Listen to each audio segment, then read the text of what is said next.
The tissues are arranged, so the pectorals would be convergent. It's fat and then it gets skinny. If I asked you the arrangement for like orbicularis oculi, it would be circular. Okay, so that's what the first two. Now then, the sheet I give you will be just like this. So I know all of these are going to be on the head.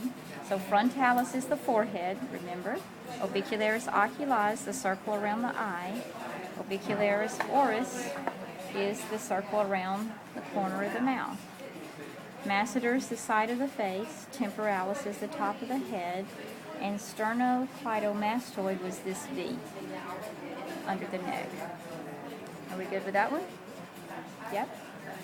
On the back, I gave trapezius, which is this whole part up at the top.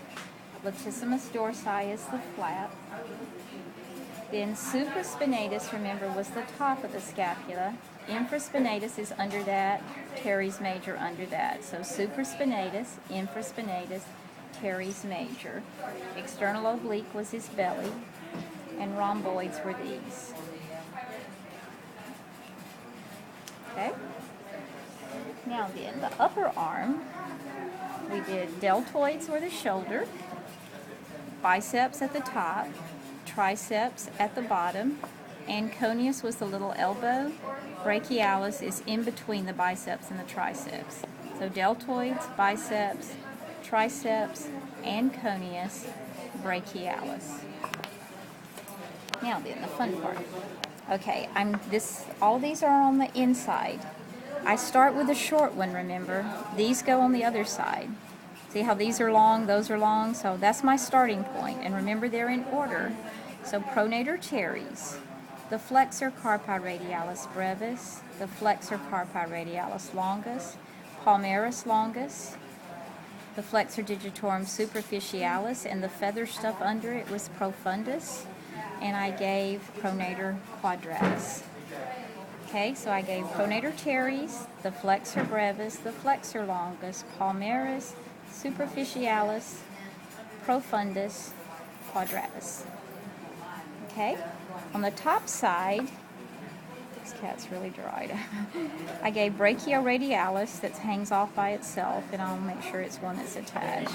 Extensor carpi radialis brevis, the extensor carpi radialis longus. Then I skipped over and did extensor indicis, the little one inside. I gave the extensor ulnaris and extensor pollicis on the thumb. So brachioradialis, the extensor brevis, extensor longus, indicis, the ulnaris, and the pollicis. On the hip, we did psoas minor. Remember, it's a little shiny one on the top. Psoas major underneath that, iliacus under that. So psoas minor, major, iliacus, and gluteus maximus. So that's the hip. Then in the upper leg, rectus femoris is in the middle. Vastus medialis to the inside, vastus lateralis to the inside, intermedius inside. So rectus femoris, vastus medialis, lateralis, intermedius. Okay, then gracilis is the bottom flap. Gracilis is the bottom flap, sartorius is the top flap. So gracilis, sartorius. Biceps femoris, the big one on the outside of the leg. Then the rest of those on the upper leg were the 6 that were in a row. So I start with the blood vessel, and it's pectineus, adductor brevis, adductor longus, adductor magnus, semimembranosus, semitendinosus. So pectineus, adductor brevis, adductor longus, adductor magnus, semimembranosus, semitendinosus. They're all in a row, and I listed them in order. Then gastrocnemius is the calf muscle, soleus is stuck to it, and tibialis is on the top. Okay. Great, thank you.